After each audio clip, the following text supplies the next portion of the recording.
You're listening to the We Are Libertarians podcast network. Find all of our shows at wearelibertarians.com. Are you a diehard comic book collector? Or maybe a lapsed fan? Maybe even someone who has never picked up a comic book in their life. Hi, I'm Remso Martinez. And I'm Mark Claire. Every single Wednesday at the Second Print Comics podcast, Remso and I take a deep dive into the storylines, character arcs, moments, and events that made us the fans we are today.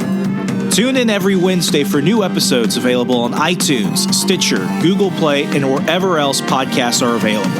Check out more from the Second Print Comics podcast at secondprintcomics.com.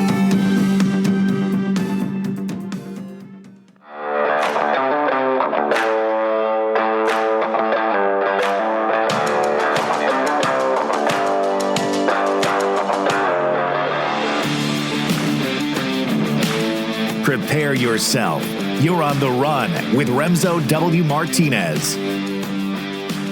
Brought to you by popular demand. It's another late night. Kicking back, talking to you. What could get any better than this? Last couple months, well, more like the last 4 or 5 months, been talking a lot about the things I do and do not miss about living in and around Washington, D.C.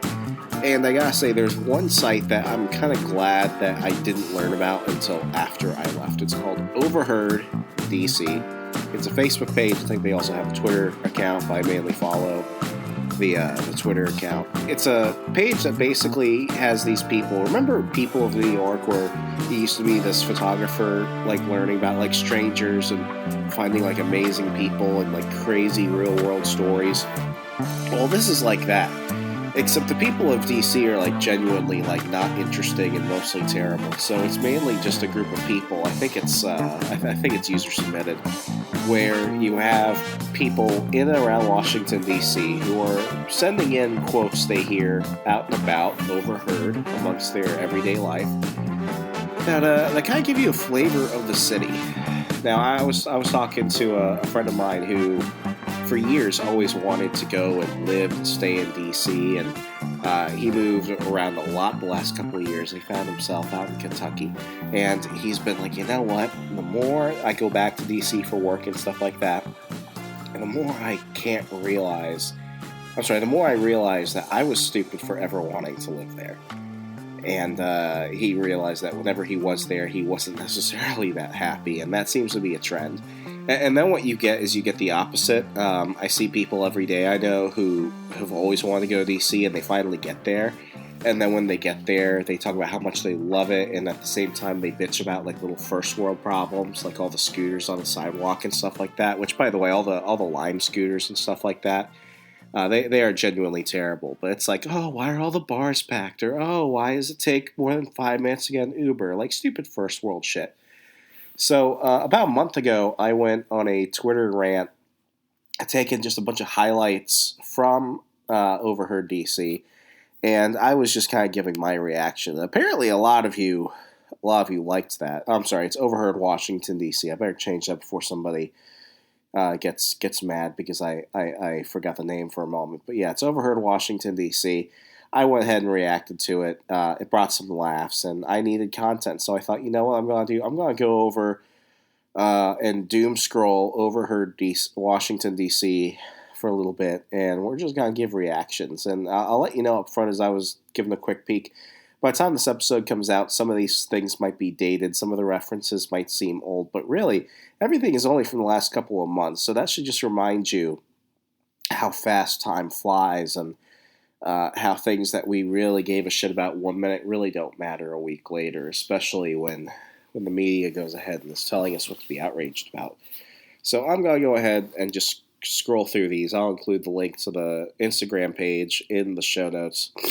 Let me clear my nose so you don't hear that throughout. And let's get started. Okay. I'll read these verbatim and then just react to them afterwards. Drunk guy shouting at Capitol Police. Thank you for keeping us safe. Give those fucks hell tomorrow. Okay, obviously he's talking about that rally to support the people who were arrested for the January 6th debacle. It's funny, and I can say that like 99.9% of the people who are quoted in this are liberal.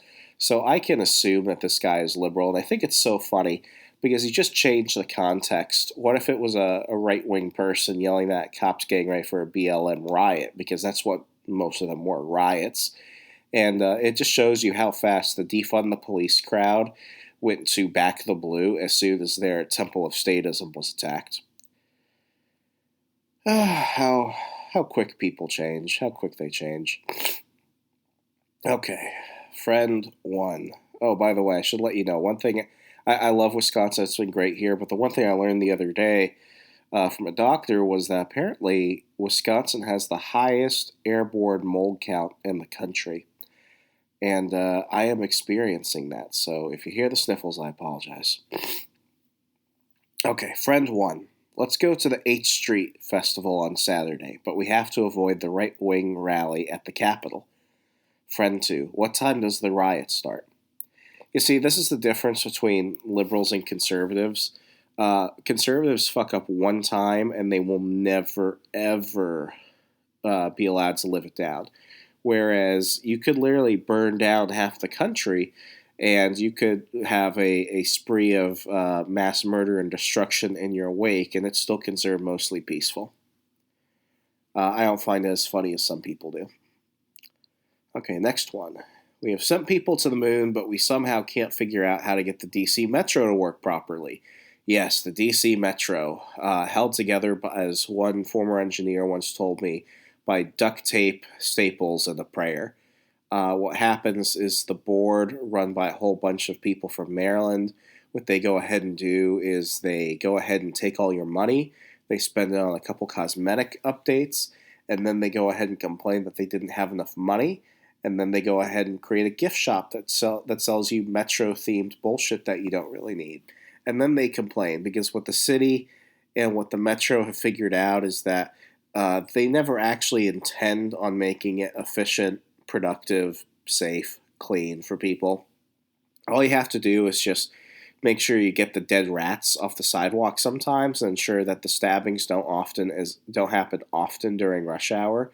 And as long as the trains show up mostly on time, people will accept it because that's the level of idiocracy in which they've gotten people to basically just accept as the standard. So yeah, we can send people to the moon, but the DC Metro is working as it's intended to work, which is shitty. I know, because I used to go to West Farragut and Union Station and Courthouse all the time. I even took the Orange Line all the way from Vienna to the end in Maryland. I forgot what the final stop there was. When I was in college to go see my fiance, who was then my girlfriend at the time, when I couldn't afford to drive there. So yeah, the Metro's always been this way. Let me see. Okay, girl to friend. So how's life in DC, friend? It's rough out here. It's like the blind leading the blind. You see, in the midst of all the stupid sometimes, you get some little nuggets of wisdom like this. One, nobody in DC is actually from DC. I've met very, very few people who are from DC. I think one of the few people I know who's from DC is Dave Chappelle of all people. That Bernthal guy who played the Punisher on the Marvel Netflix show. Otherwise, it's just people there trying to make themselves look good, hoping to get a decent job where they don't have to work 24 hours a day, so then they can go around and make other people think that they're really important. I think a friend of mine once put it justly, being a power player in DC is being 24, making less than $40,000 a year, living in a one-bedroom apartment with 6 other people in Alexandria, getting most of your food from mixers and networking events, telling people that you have access to lots of politicians and celebrities. So yeah, it's the blind leading the blind. Or in General Milley's case, it's China leading the morons. But that's a whole other thing. Okay. In line for a Kesha concert, Person 1, wow, I didn't know Kesha had this many fans. Person 2, when the DC gay community shows up, they really show up. Yes, that is true. Okay. Couple on a first date. Woman, what do you do? Man, I'm a consultant. Woman, I'm new to DC. What do consultants do? Man, I really don't know.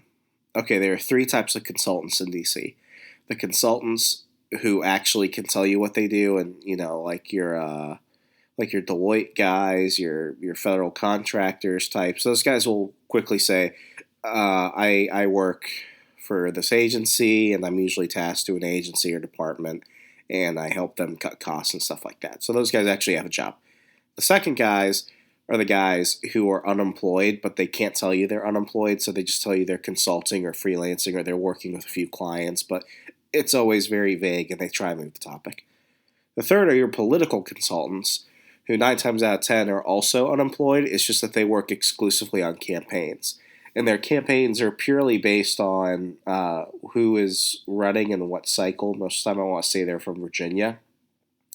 And if you're talking to them, most likely it's not because they genuinely want to talk to you. It's because they're trying to see whether or not you could hire them for something else. So 9 times out of 10, DC consultants are actually just unemployed. Okay. Woman 1, how was the date? How old is he? Woman 2, he's 30, but a Clarendon 30. Okay, the people of Clarendon, I don't know what goes on over there, but it's like a Bermuda Triangle. You could, equate it to a person who is, let's say, 30 years old. No, let's say 35 for this example. 35. 35, not too old, still kind of young. Compare that to Brian Stelter. Brian Stelter from CNN is a Clarendon 30, or 35 if we're being really technical about it. Yeah, that's what happens there. It's just that, some type of weird rapid aging voodoo. I can't explain it. It's fucking weird. Okay. Somebody screenshotted a tweet from Robbie Gramer. He's a blue check mark. I have no clue who the fuck he is. Okay. After 50 long weeks of waiting, it's finally time to enjoy the annual 2 weeks of good weather in DC. Yep, if you were enjoying it in the last week of July and early weeks of August, it was pretty good. DC is mostly either extremely rainy or extremely humid. They call it the swamp, but people really forget it is built on a swamp. And what I hated the most was when I was working in DC and I had to wear a suit. And to wear a suit in the month of May, oh my God. I'm pretty sure I blacked out on the Silver Line one time because I was just like, it was bad. In fact, the metro stations, like they get so humid. It's worse than being in a cave. Just not fun. I will not miss that, especially with the mosquitoes. That made it worse. Okay. Next one. I just want a masculine guy that will throw me around, but also cares about human rights.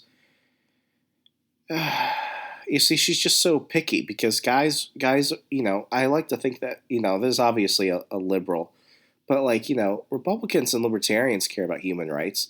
We just don't believe in forcing other people to guarantee things that you think are rights, like healthcare and other bullshit.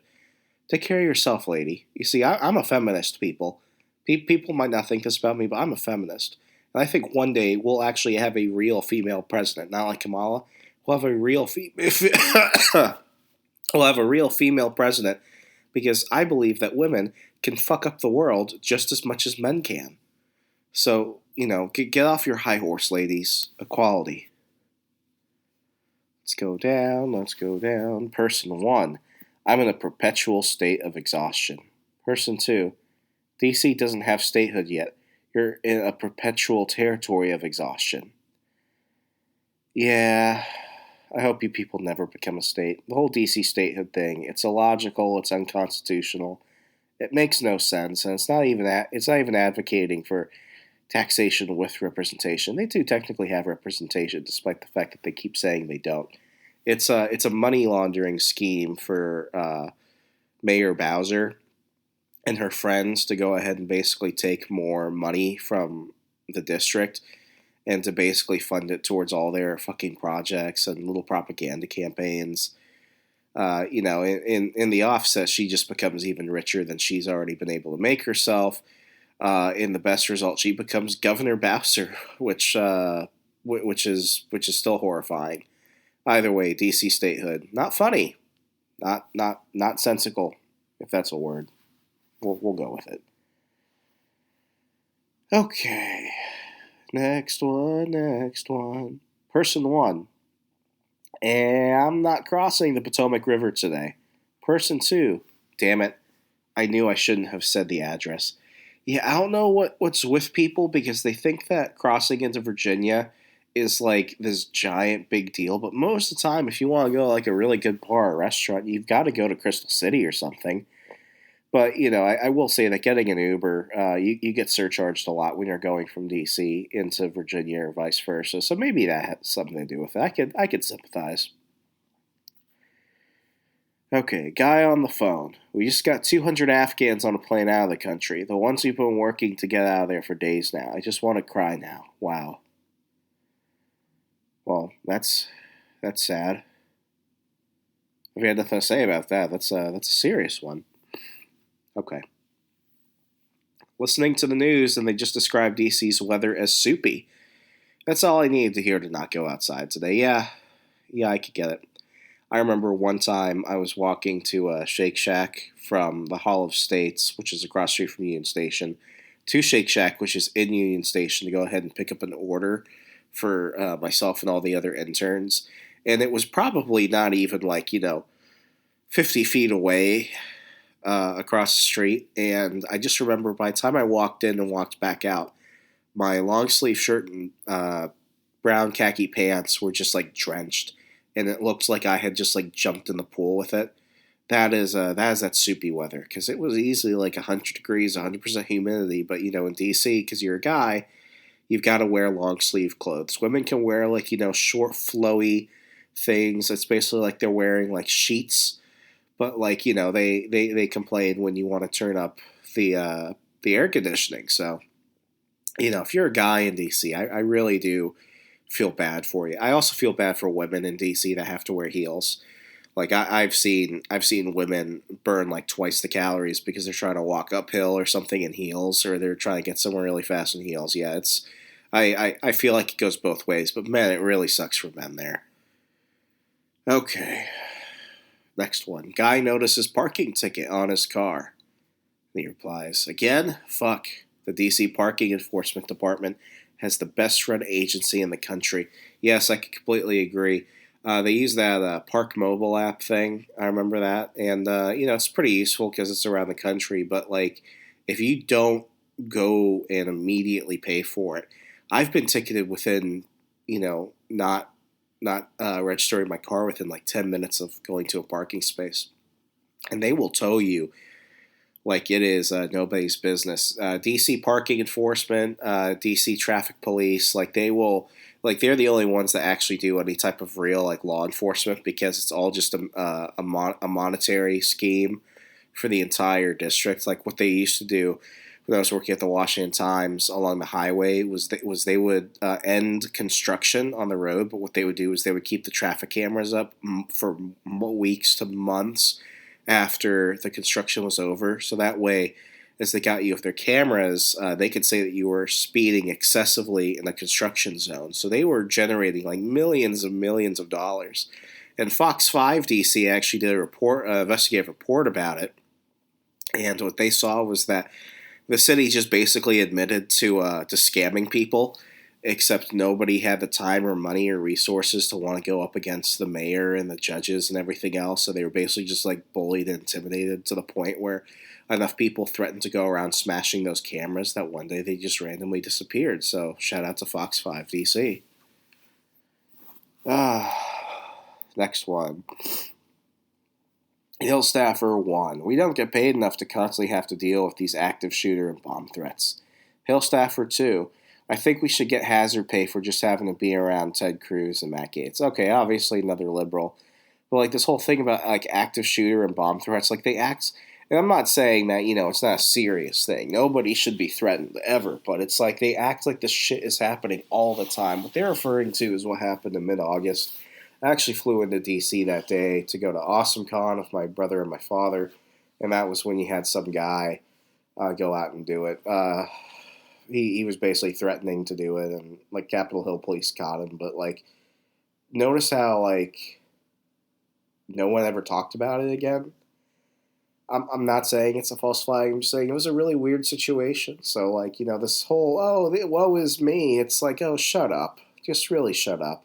I got more school shooter threats than you'll ever get bomb threats working on the Hill. So shut the fuck up. Okay, woman to friends. I'm feeling left out as the only person in D.C. who didn't become an expert on Afghanistan. Well, lady, thank you for your honesty. You just became officially the most honest person in D.C. Because none of those other people are fucking experts either. Okay. 20-something woman on the phone, irritated. Mom, it's called Hinge. And can I at least go on a second date before we go and try and change his political party? Okay, that's actually kind of funny. I will give credit where credit's due. Okay. Woman to friend. Every woman who lives and works in D.C. is a bad bitch, okay? You see, I'm afraid to even insinuate what I think that means. Like, is bad bitch a good thing now? Is bad bitch a bad thing? Like, is every woman in D.C. who works there a bad bitch? Like, what constitutes a bad bitch? I mean, words are basically meaningless now. So, like, I'm not even gonna pontificate on what bad bitch means in that context. I'm just no, not happening. Not happening. Okay, next one. Guy. It's beyond absurd for countries to require the COVID vaccine for travel. Europe's not going to be getting any of our American dollars. Woman. Dude, have you only been to, like, Mexico? That's actually funny. I like that one. Okay. Woman looking at parking signs, trying to determine if she can park. Oh my gosh, this is like calculus. Yeah, I don't get it, but like there are areas along the road where you can park in certain spots where they go ahead and basically taper off how you can park and when you can park. And when they moved to Park Mobile throughout the city, it got a lot easier. But a lot of the things like don't make any sense. Like the coin meters, in some cases they work, in some cases they don't. In some areas, they just haven't painted the handicap spots, so a lot of people were getting in trouble because they were parking in handicap spots. But I mean, you could barely see the little blue square there with the little handy person. So like people were getting in trouble, but it's like no normal person would look at that, and unless they really really looked at like the faded blue paint, they'd be able to figure it out. So yeah, like depending on where you go, it can be really fucking complicated to see whether or not you can park. Even if you see a spot that makes perfect sense, usually there's something there's something pretty stupid going on. Okay. DC is filled with too many women who are looking for serious relationships, but are also too busy for a serious relationship. Yeah, I think it's because they want like kept husbands. It's like they want to jump to the end without actually having to go through the relationship part. I'd say the same thing for men. I think women in D.C. are looking for immediate husbands, and men in D.C. are looking for immediate hookups. And because of that, nobody gets any of what they want, because nobody actually wants to have genuine relationships with each other. The most unhappy people in my life were single people in D.C. It's absolutely horrendous. Okay. Guide a friend. Rounded the corner on my walk of shame out of Station House this morning and suddenly found myself face to face of Amy Klobuchar. The look of motherly disappointment was searing. Yeah, Amy Klobuchar used to be called Ragin' Amy and a couple other things because she was incredibly abusive. I remember in 2015, that was when the stapler incident happened, in which I don't know if it was an intern or a staffer delivered to her some not so awesome news, so she threw a stapler at him. And then I think the summer after that was the great comb situation where she wanted to go ahead and humiliate a staffer who brought her a salad but forgot to get a fork.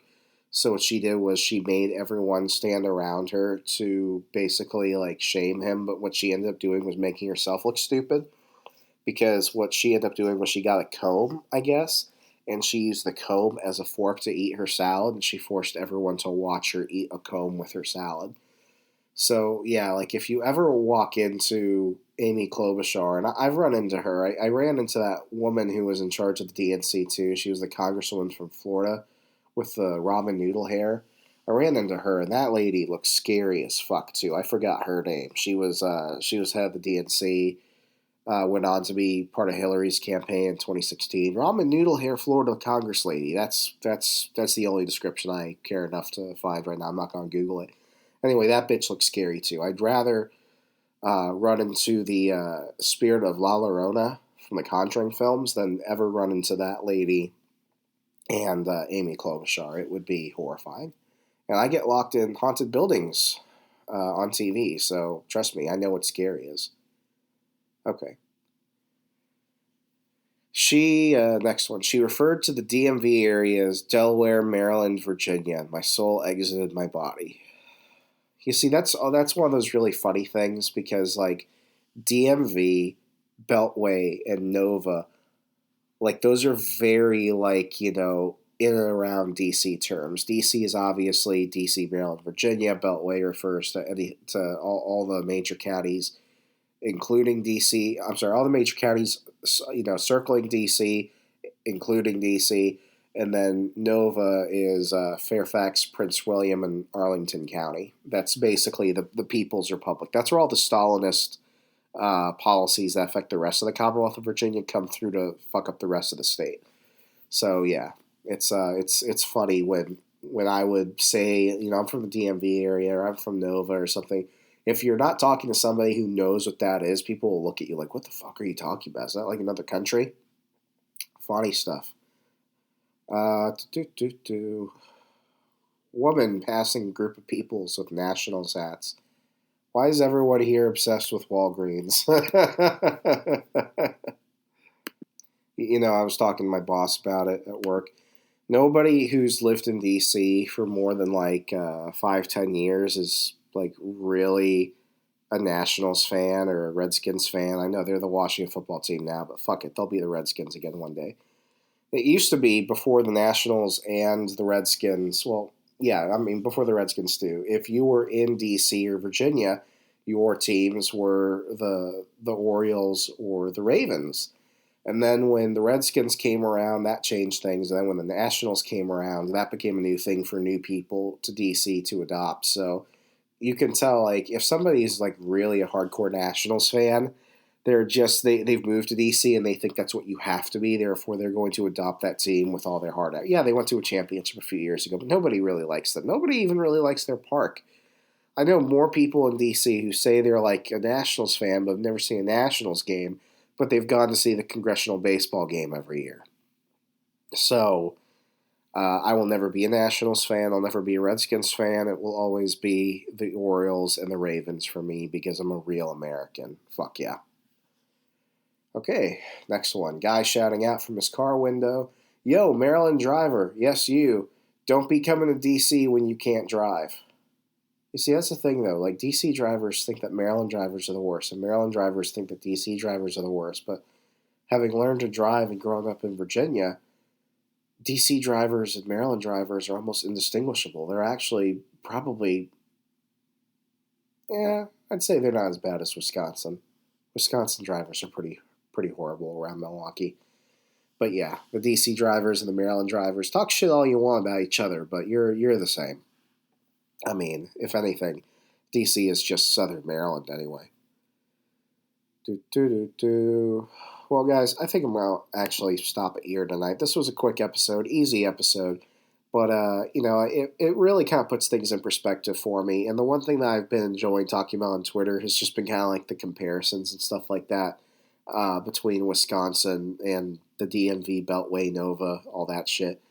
I miss the area just because I miss my friends, I miss my family, my cats, my dog, I miss the familiarity. But I've been to D.C., I've been back home twice since I moved here to Wisconsin, and honestly, each time I'm down there, I just want to come back. It's not a happy place, and it used to be really cool. There used to be a lot to do, but honestly, since the pandemic and the lockdowns and everything, The liberals have just sucked out all the fun from it. And I've said this everywhere I've gone. It's like it's completely unrecognizable.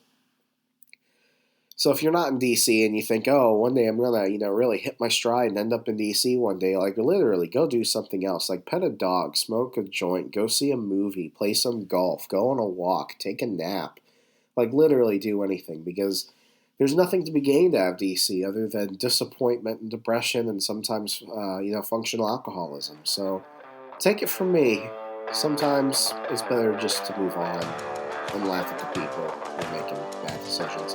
As always, thanks again. We'll be back Monday with a full episode. I'm Remso Martinez. You know this. How would you not know this? We're back every Monday and Thursday. Take care, folks. Be safe. Be good. Good night.